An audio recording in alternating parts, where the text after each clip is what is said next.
Primeiramente eu queria explicar para os irmãos, ou melhor, apontar para os irmãos aqui no texto que a gente acabou de ler, o porquê que o raio do machado caiu na água. Primeiramente, antes do milagre do machado que caiu na água e o profeta fez ele flutuar, houve um desejo no coração dos discípulos dos profetas, em algumas versões, dos filhos dos profetas. Qual era o desejo de coração? O lugar que nós nos reunimos é apertado demais. A gente quer um lugar mais espaçoso. A gente pode ir, cada um de nós, pegar uma viga de madeira lá no rio, para aumentar o espaço.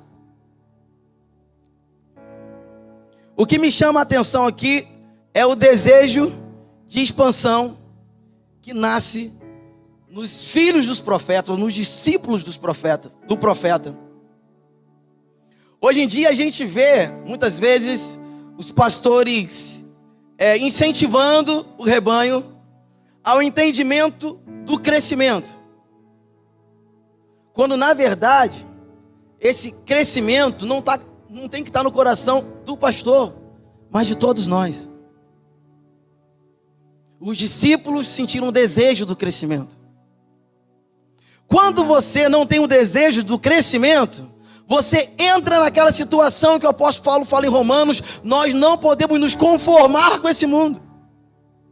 Vim para a igreja, ficar sentadinho numa cadeira, assistir um culto, reparar o louvor, esse de novo, meu Deus do céu, já não aguento mais cantar esse.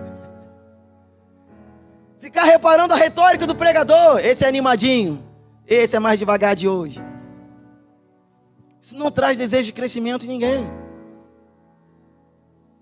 O que o evangelho precisa é de corações aquecidos, que queiram expandir a pregação do evangelho, do reino dos céus. E a gente não pode dizer assim: que bênção, o pastor Oséias construiu um templo espaçoso, nós estamos aqui no conforto, tem até ar-condicionado, a cadeira é até acolchoada, cabe todo mundo, está até sobrando lugar. Para que necessidade de crescer? Para que mais pessoas sejam alcançadas, para que mais famílias sejam libertas. Se você acha que o lugar é espaçoso demais, você ainda não entendeu a expansão do reino. Porque o meu coração arde por ver pessoas em pé neste lugar, porque não tem lugar para sentar.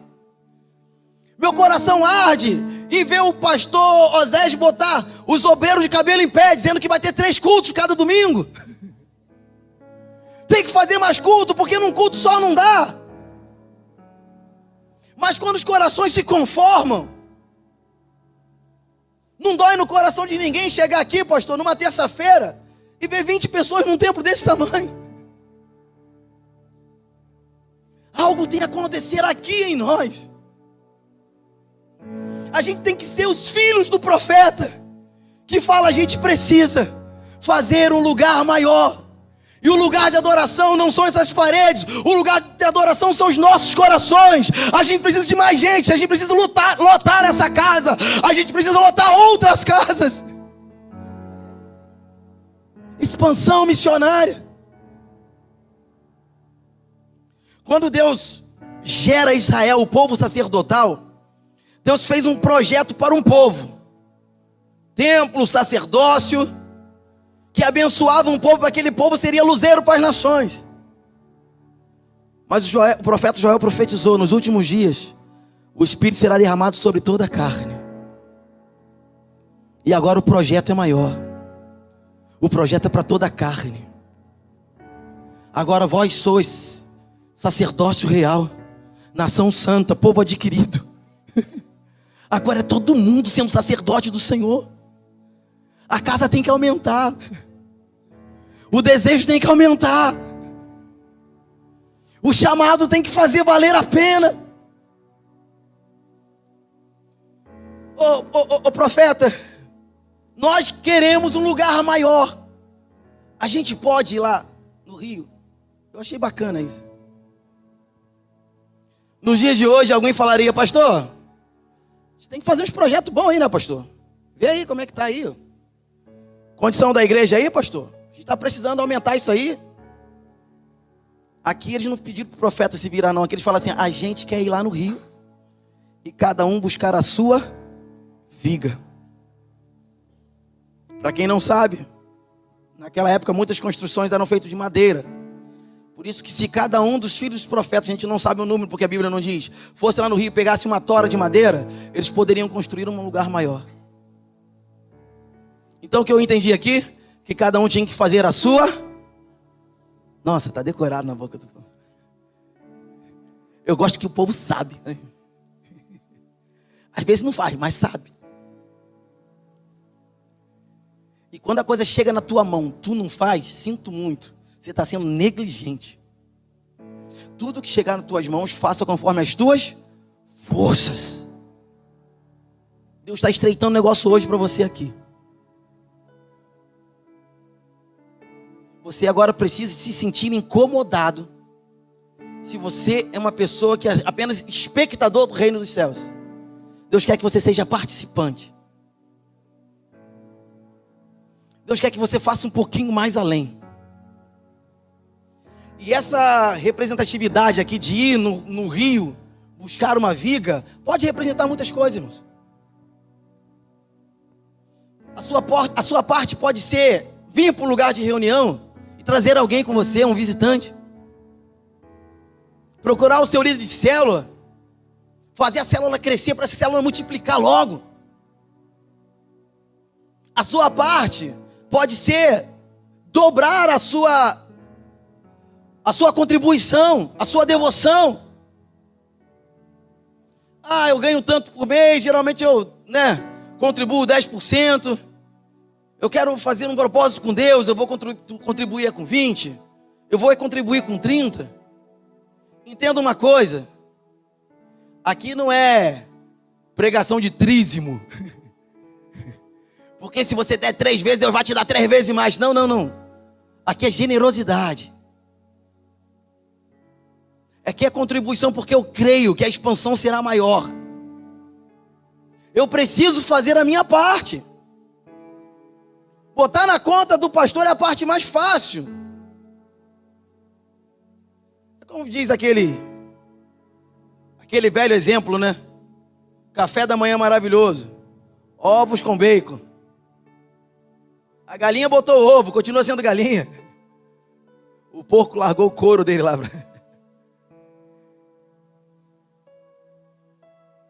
O único comprometido nessa situação foi o porco, porque a galinha está lá. Então muitas vezes nós queremos apenas contribuir com os ovos e dar de ombros, como se a gente não estivesse envolvido no negócio. O processo é muito mais profundo. Precisa doer em nós. Quantos aqui entendem que o fardo pastoral é pesado? Quantos aqui acreditam que o pastor, alguma vez na vida dele, de vez em quando, já perdeu noite de sono? Não precisa levantar a mão agora. Quantas vezes você já perdeu noite de sono preocupado com a obra? 30 segundos para um jabá. Então, para você poder ajudar melhor ainda o canal Jaeder Sou, se você gosta de palavra, você também gosta de Bíblia. Então a gente tem uma promoção aqui da Amazon aqui. Vou deixar 3 links aqui, 3 Bíblias poderosas que estão vendendo muito no mercado, tá? A Bíblia King James, vou deixar aqui na descrição. Vou deixar também a Bíblia Thomas Nelson, linda, de 3 cores, capa dura, capa flexível. E também tem a Bíblia cronológica, isso, uma Bíblia que está em ordem de tempo, a ordem temporal, né? Porque a Bíblia não está em ordem cronológica, às vezes as pessoas se perdem quando aconteceu o quê, e essa Bíblia cronológica é uma Bíblia de estudo fascinante, que vai te ajudar muito a treinar, e você pode comprar na Amazon através do meu link aqui, que sobe um jabazinho para mim. E se tem uma outra coisa na Amazon que você queira comprar, outro livro, que eu não tenho o link, é só você botar assim, Jair, eu gostaria do link desse livro aqui, que eu mando o link para você, e você se satisfaz com a sua compra e me ajuda aqui no canal Jaeder Sou e continua aí no vídeo.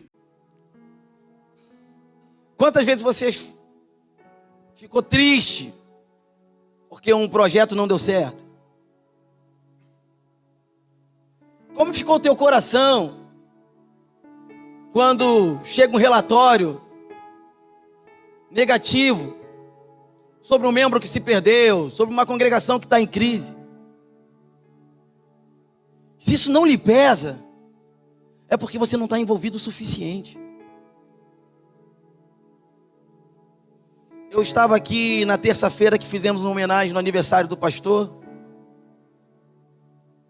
E eu vi as pessoas narrando aqui pequenos testemunhos da devoção e doação pastoral. Eu queria tirar um dia para testemunhos de doação e devoção do obreiro,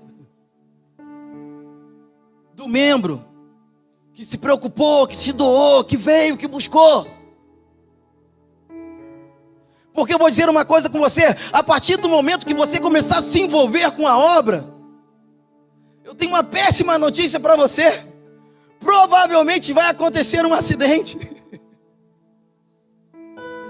Porque não dá para se envolver com uma obra de amor sem sofrer dores com essa obra. Não dá para se entregar por amor sem ter perdas. Eu não entendo, Senhor, eu estou aqui pregando o evangelho, eu estou aqui, agora que eu resolvi orar e jejuar pela obra, agora que eu colei com o pastor Osés, vem esse negócio, me acontece, o que está acontecendo? Pois é, vem sofrer as aflições do evangelho aqui, vem.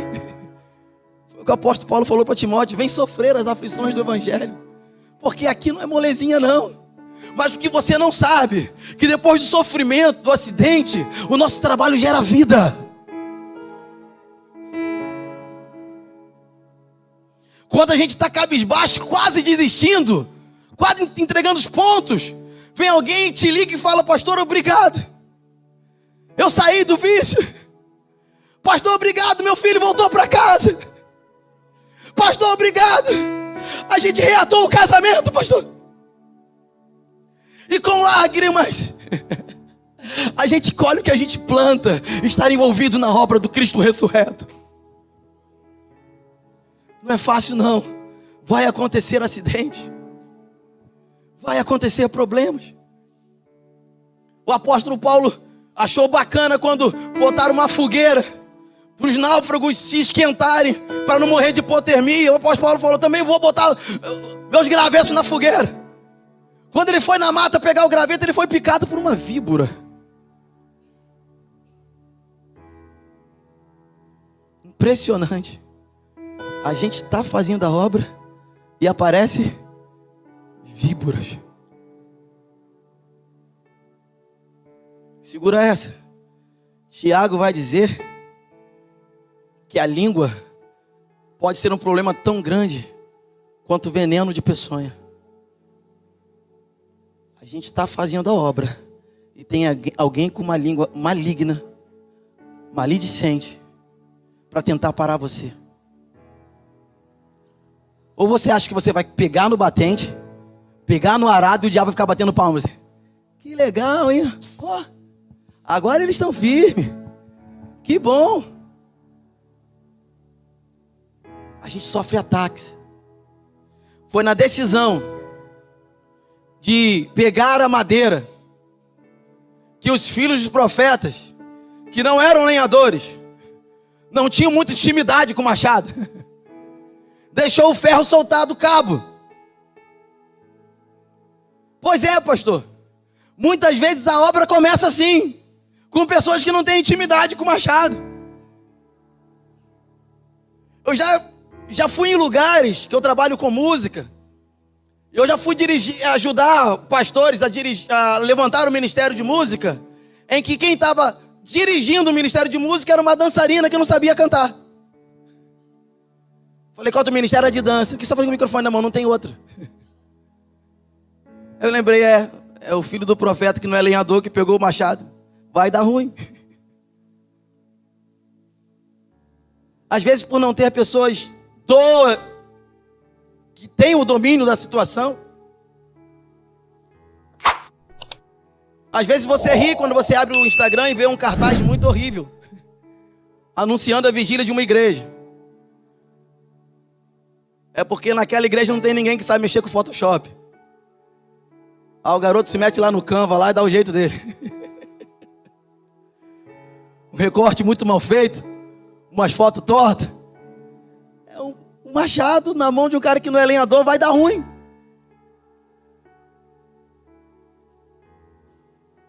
Deus está convocando um povo a queimar por amor do evangelho. Você não pode ficar assistindo, você precisa se envolver. Você não pode ficar criticando. Você precisa se entregar.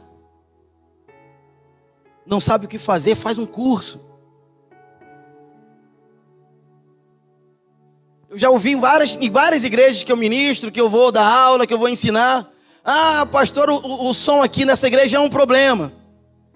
Aí eu falo, tenho uma boa ideia, vamos montar uma equipe. Vamos dar um curso para uns 5 aí, aprender. Pois é, a gente não consegue quanto mais 5. Falar do som é mole, mas se oferecer para aprender... Onde estão os que ardem para o crescimento do reino dos céus? Sabe o que mais me chama a atenção também nesse texto? A gente quer ver o negócio crescer, pastor. A gente quer botar a mão na arada e fazer o negócio. Mas a gente quer debaixo da sua direção. Quer que o senhor vá com a gente. O profeta, eu vou. E quando o machado caiu, eles levaram um problema ao profeta. E o profeta faz a clássica pergunta: aonde foi que o machado caiu? O desespero do cabra era que o machado era emprestado. Lógico, filhos de profeta, eles não eram lenhadores e provavelmente não tinham a ferramenta para o trabalho. Pegaram emprestado. Meu pai sempre falou isso para mim, Jaed, não pegue emprestado, porque quando você perder, você vai ter que comprar 2. O seu e devolver o do cara.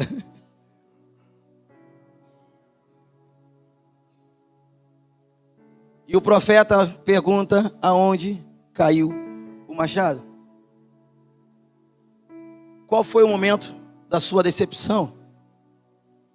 Qual foi o momento que a obra parou na tua vida? Porque deixa eu dizer uma coisa, muitas pessoas entendem que Deus precisa de você.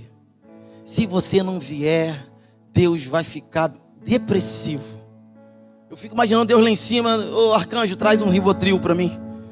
Porque a minha igreja já não me adora mais como antes. Oh, Deus está triste com você. Se tem alguém que não é coitado nessa história toda, é Deus. Se tem alguém que não precisa de defesa, é o todo onipotente. Quando Ele te chama para a obra que é dele, Ele te chama para te abençoar. Que toda vez que você faz a obra, você se livra de encrenca. Que toda vez que você se entrega a Deus, o diabo não te alcança. A maldição não chega até você. Mas é as bênçãos do Senhor que vai te cobrir e te acompanhar.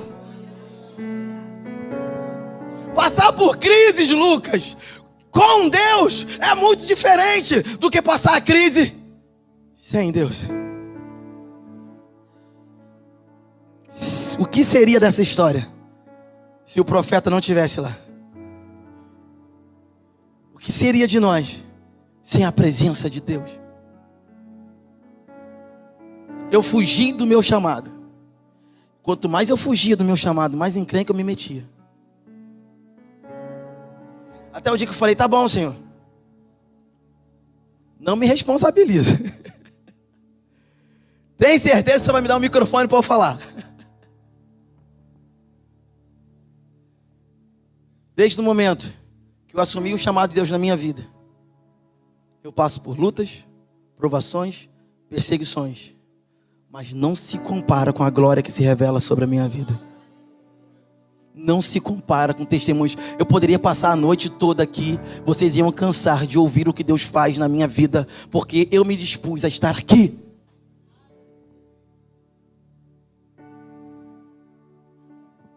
E o que eu acho mais bonito de Deus, que mesmo estando aqui, eu entendi na minha adolescência, na minha juventude, que o dia que Deus me fizer um grande obreiro, um missionário, um pregador, não sei, eu vou estar lá, firme e forte, e não vou ter crise. Vou ser igual pastor, vou estar sempre forte.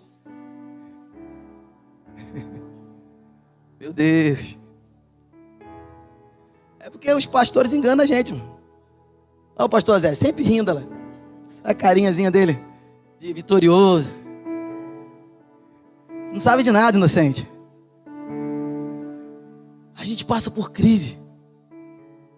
Mas ai de nós se não fosse o amor do Senhor. Aquele que envia o escape no momento certo, na hora certa. Aquele que diz, você não vai parar.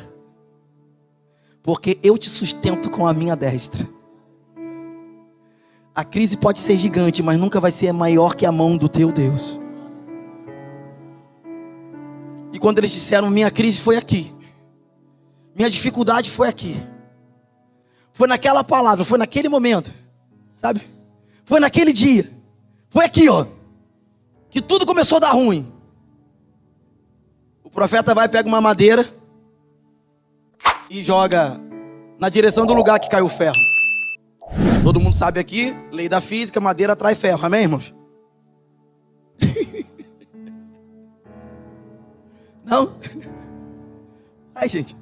Pra que ele jogou a madeira, então? Como ele é um profeta, ele ouve a voz de Deus e faz o que Deus manda. Deus mandou ele jogar uma madeira. E quando a madeira flutuou, Deus disse para o profeta, assim como essa madeira flutua, eu farei o ferro flutuar. Ato profético. Assim como está acontecendo assim, vou fazer assim.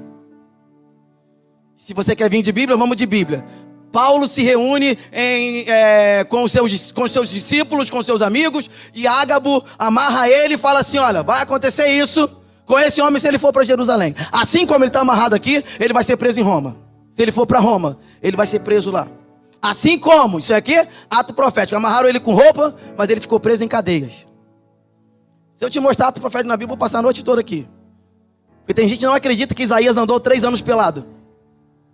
E quando eu falei isso com a minha mãe, minha finada mãe, ela falou comigo assim, não, meu filho, pelado naquela época era de bermuda. Eu falei, não, mãe, eu vou ler o texto para você. Com as nádegas de fora. Aí ela pegou, leu o texto. Nossa, 3 anos. Assim como você, profeta, está andando com as nádegas de fora, assim também serão os exilados de Etiópia. Eles serão presos, cativos, com as nádegas de fora. E isso aconteceu. Quando Deus libera o ato profético, a palavra profética, ele se responsabiliza pelo que ele faz. Eu lembro que por volta de 2000 em diante, 2001, 2002, lançaram um monte de ato profético no Brasil. Tinha ato profético de tudo quanto é cor, de tudo quanto é jeito. Porque tudo no Brasil vira profético. Dança profética, louvor profético, oração profética, tudo é profético. Não tenho nada contra quando o profético se revela. Porque tudo que é profético anuncia e denuncia. Amém? Tudo que é profético anuncia e denuncia. Anuncia as coisas boas, anuncia o evangelho e denuncia o pecado. Se não anuncia, se não denuncia, não é profético. Essa era a vida do profeta. E a parte melhor, para que o profeta pudesse anunciar e denunciar, era preciso ele renunciar à própria vida. Então bota mais essa na lista. Anuncia, denuncia e renuncia. É por isso, pastor, que o número de obreiros vai só diminuindo. A gente vai pregando essas coisas. Quando fala que tem que renunciar, já diminui logo a fila dos obreiros.